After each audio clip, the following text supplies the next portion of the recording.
What would you do if someone accused you of a crime you didn't commit, just because of how you look? 17-year-old Jamal Harris was just walking home when a single phone call turned his world upside down. A suspicious glance, a false accusation, flashing police lights. In an instant, he went from a regular teen to a suspect, without doing anything wrong. But when a powerful figure arrived at the scene, everything changed in a way no one expected. This story will shock you, frustrate you, and inspire you. Stay tuned. Before we continue, make sure to like the video and subscribe the channel so the community can grow, and we can bring you more stories like this. Now, let's get into it. It started as a normal afternoon for 17-year-old Jamal Harris. He had just finished basketball practice and was on his way home, taking a shortcut through Oakwood Park, a quiet suburban neighborhood. With his gym bag slung over his shoulder and earbuds in his ears, he barely noticed the older woman watering her flowers in front of a large, well-kept house. But she noticed him. Her name was Patricia Langley. Mid-50s, impeccably dressed, the kind of woman who organized neighborhood watch meetings and complained when the local grocery store stopped stocking her favorite brand of tea. To her, Jamal didn't belong in her neighborhood. She gripped her phone, her brows furrowed. Jamal kept walking, nodding to himself as he listened to his playlist. He didn't see Patricia peering suspiciously at him from behind her sunglasses. He didn't hear her whispering into her phone. When the police cruiser pulled up behind him, his stomach dropped. 2 officers stepped out, hands hovering near their belts. "Hey, kid," one of them called. "Hold up a second." Jamal hesitated, his pulse quickening. He glanced around. There was no one else nearby. "Is something wrong, officer?" he asked, forcing his voice to stay calm. "We got a call about a suspicious person in the area," the cop said. His partner, a younger officer with a buzz cut, crossed his arms. "You match the description." Jamal's hands tightened around the strap of his bag. "I live here. Well, not here, but a few blocks over. I was just heading home. Mind showing us some ID?" Jamal's heart pounded. He reached into his pocket, careful and slow, knowing how quickly things could go wrong. He handed over his school ID. The officer barely glanced at it. "Where'd you get this?" Jamal blinked. "What?" "This ID. How do we know it's yours?" Jamal's stomach clenched. "Because it has my name and picture on it." Before the officers could respond, a sharp voice cut through the air. "I knew it!" Patricia Langley stormed across her lawn, her phone still clutched in her hand. "I saw him sneaking around. He was looking at my house." Jamal stared at her, stunned. "I wasn't." "You don't live here," she interrupted, her voice shrill. "You were casing the neighborhood, looking for houses to rob." The officers exchanged glances. "Ma'am, did you see him commit a crime?" "I saw enough," she huffed. "He doesn't belong here." Jamal felt his hands shaking. He turned back to the officers. "This is a mistake." Then a sleek black car pulled up to the curb. The back door opened. A woman in a navy blue blazer and heels stepped out, her presence commanding immediate attention. Patricia's face paled as the woman's sharp gaze landed on her, because that woman was Mayor Angela Harris, and she was Jamal's mother. Silence stretched across the street like a drawn-out breath. The officers straightened instinctively at the sight of the mayor, their postures stiffening with recognition. Jamal exhaled, his fingers still tense around the strap of his bag. He had never been happier to see his mother. Mayor Angela Harris's heels clicked against the pavement as she approached, her gaze sharp as a blade. She barely spared a glance at the officers before turning her full attention to Patricia Langley. "Mrs. Langley," she said, her voice calm but firm. "Would you like to tell me why you called the police on my son?" Patricia's mouth opened and closed like a fish gasping for air. She took a step back, gripping her phone so tightly her knuckles turned white. I didn't know he was your son," she stammered. Angela folded her arms. "And that would have made a difference?" The older woman swallowed hard, her gaze darting toward the officer for help. But they remained silent, unwilling to insert themselves into this unexpected power shift. "I saw him walking through the neighborhood," Patricia said finally, her voice weaker than before. "He looks suspicious." Angela's expression didn't change. "Suspicious how?" Patricia hesitated. "Well, he had a bag, and he kept looking around like he was scouting houses." Jamal clenched his jaw. "I was listening to music." Angela's nostrils flared, but she remained composed. "So, let me get this straight. You saw a black teenager walking home from practice with his gym bag in broad daylight, and you decided that was reason enough to call the police?" Patricia bristled at the accusation. "It's not about race," she insisted. "I would have called no matter what." Angela raised an eyebrow. "Would you?" Patricia floundered, glancing at the officers again. The older one cleared his throat awkwardly. "Mayor Harris, we were just responding to a call." "And now that you're here," Angela said smoothly, "do you have any reason to detain my son?" The officer shook his head. "No, ma'am." Angela turned back to Patricia. "Mrs. Langley, you've wasted police resources on a false report. My son did nothing wrong." Patricia's face reddened, her composure cracking. "I was just trying to keep the neighborhood safe." Angela took a step forward, lowering her voice but making sure every word cut through the air. "The only threat here is the prejudice that made you see my son as a criminal instead of a kid walking home." Patricia shrank under the weight of the mayor's words. She opened her mouth to argue but found nothing to say. Angela turned back to Jamal and the officers. "We're done here." She placed a protective hand on her son's back and led him toward her car. As Jamal climbed into the passenger seat, he stole one last glance at Patricia.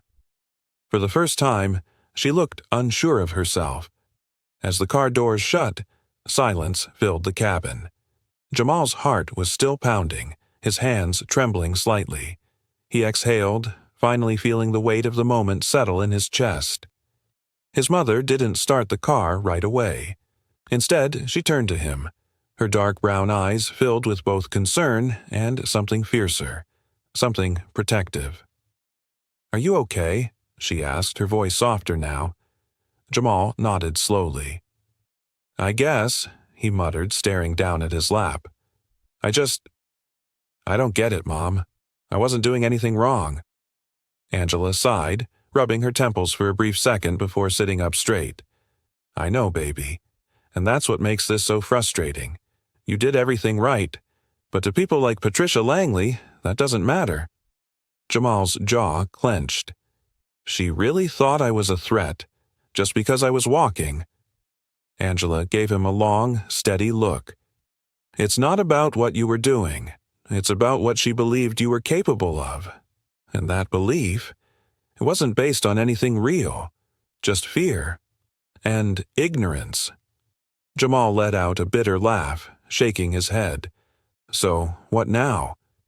Does she just get away with it?" His mother's lips pressed into a thin line. "Not exactly." Before Jamal could ask what she meant, she picked up her phone and started typing. He leaned over slightly, watching as she composed an email with practiced efficiency.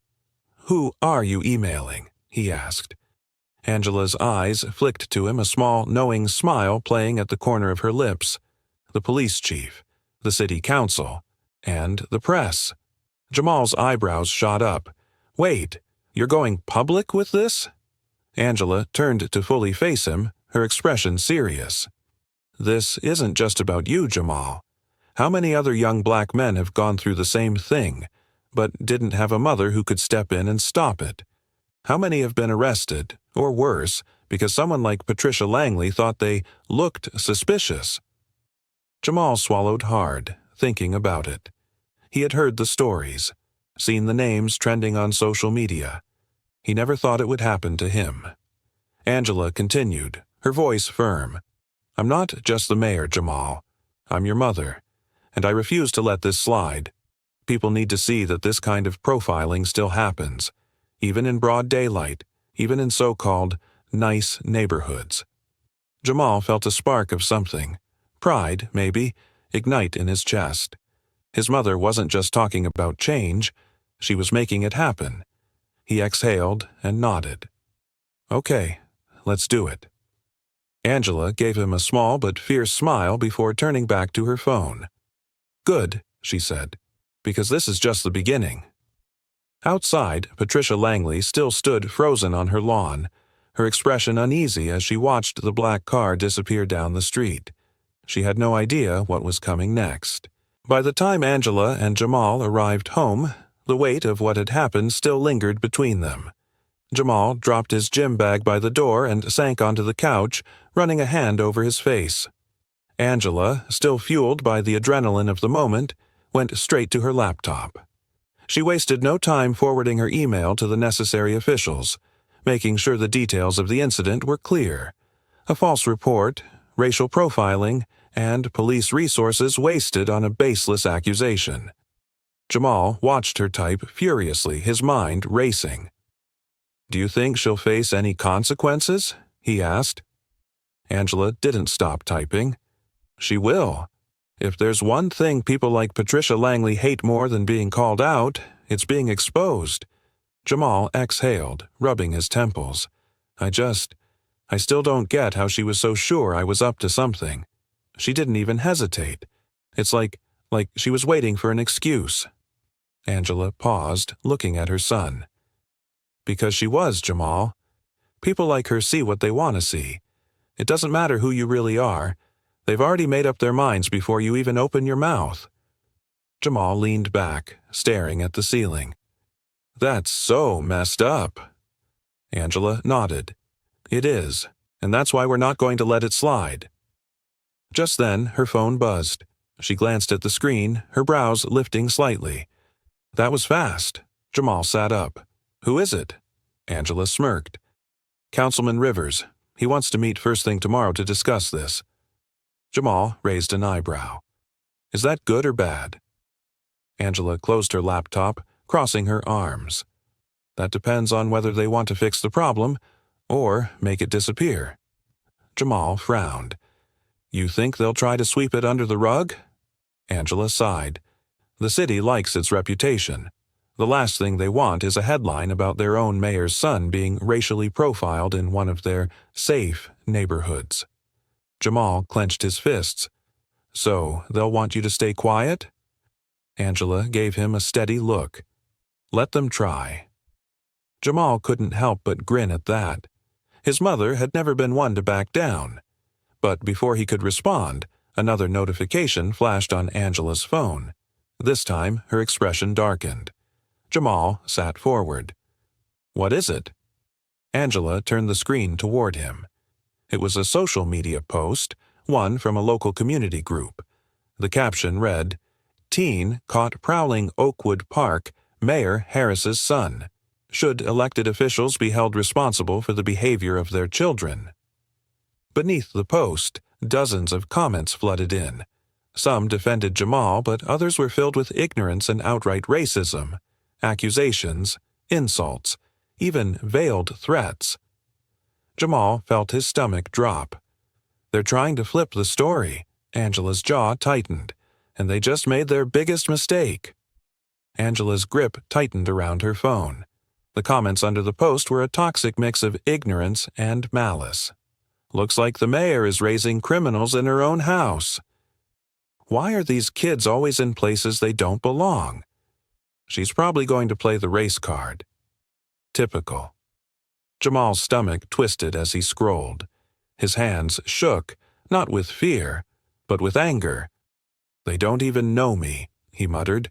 "They don't know anything about me." Angela placed a firm hand on his shoulder. "That's what cowards do, Jamal. They hide behind keyboards and spread lies. But the truth, that's our weapon." Jamal exhaled sharply, forcing himself to breathe. "So, what do we do now?" Angela smirked, her mind already working 3 steps ahead. "We take control of the narrative." She grabbed her phone and hit a number on speed dial. After 2 rings, a voice answered. "Lisa, I need a press conference scheduled first thing in the morning. No, I don't want to wait for the council meeting. I want our version of the story out before they spin it any further. and I want Jamal standing right beside me." Jamal's eyes widened. "Wait, what?" Angela held up a hand, silencing him as she continued. "Make sure every major local station is there, and let them know. I won't be holding back." She ended the call and turned to her son. "This is your chance, Jamal. Your chance to stand up and show them exactly who you are."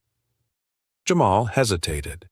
The thought of standing in front of reporters, of having cameras pointed at him, made his stomach churn. But then he thought of Patricia Langley, of the way the officers looked at him like he was guilty before he even spoke.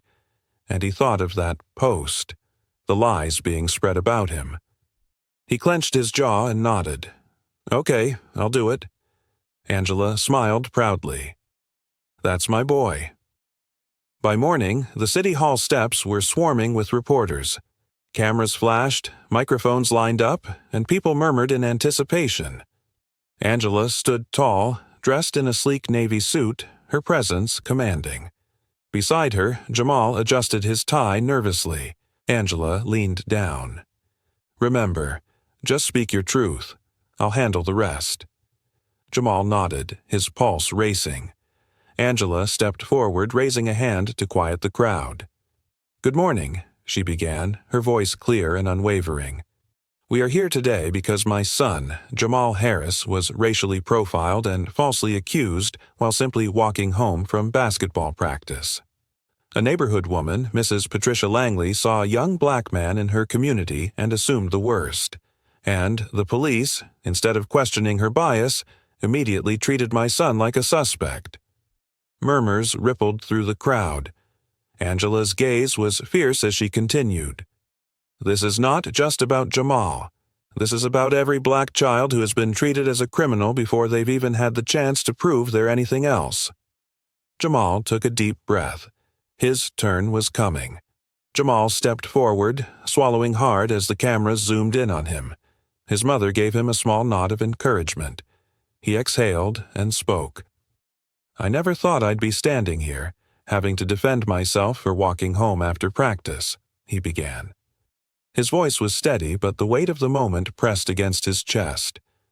"I didn't do anything wrong. But to some people that didn't matter. They didn't see me as a kid. They saw me as a threat." The crowd was silent, hanging on to his every word. "I could have been arrested, or worse. And for what? Because someone decided I didn't belong?" He shook his head, his fists clenching at his sides. "I work hard in school. I'm on the basketball team. I have dreams, just like any other kid. But yesterday, none of that mattered. All that mattered was the color of my skin." A murmur rippled through the reporters. Some nodded, others scribbled furiously in their notebooks. Jamal took a deep breath. "What happened to me isn't new. It happens to black kids all the time, but it shouldn't happen. No one should have to prove they're innocent just for existing." Angela placed a hand on his shoulder and turned back to the reporters. "This isn't just about my son. It's about the countless young black men who are seen as guilty before they even open their mouths. It's about the mothers who live in fear every time their children walk out the door." She paused, letting the words settle. "That fear stops today." The statement hung in the air like a challenge. Reporters shouted questions, but Angela held up a hand. "I will be meeting with the police department to ensure changes are made in how racial profiling is handled. I will also be introducing a new initiative that holds individuals accountable for false reports, because calling the police on someone just because of the color of their skin is not just dangerous, it's criminal." A few reporters gasped. This was bigger than just a press conference. Angela was making a move to change the system. Jamal saw a familiar figure standing at the edge of the crowd. Patricia Langley. Her face was pale, her lips pressed into a thin line. For the first time, she looked small, powerless. Angela turned toward her but didn't address her directly. Instead, she spoke to the entire city. "If you feel uncomfortable seeing a black teenager walking down your street, you are the problem, not them." The press conference ended with applause from community leaders and activists who had gathered in support. Jamal let out a shaky breath.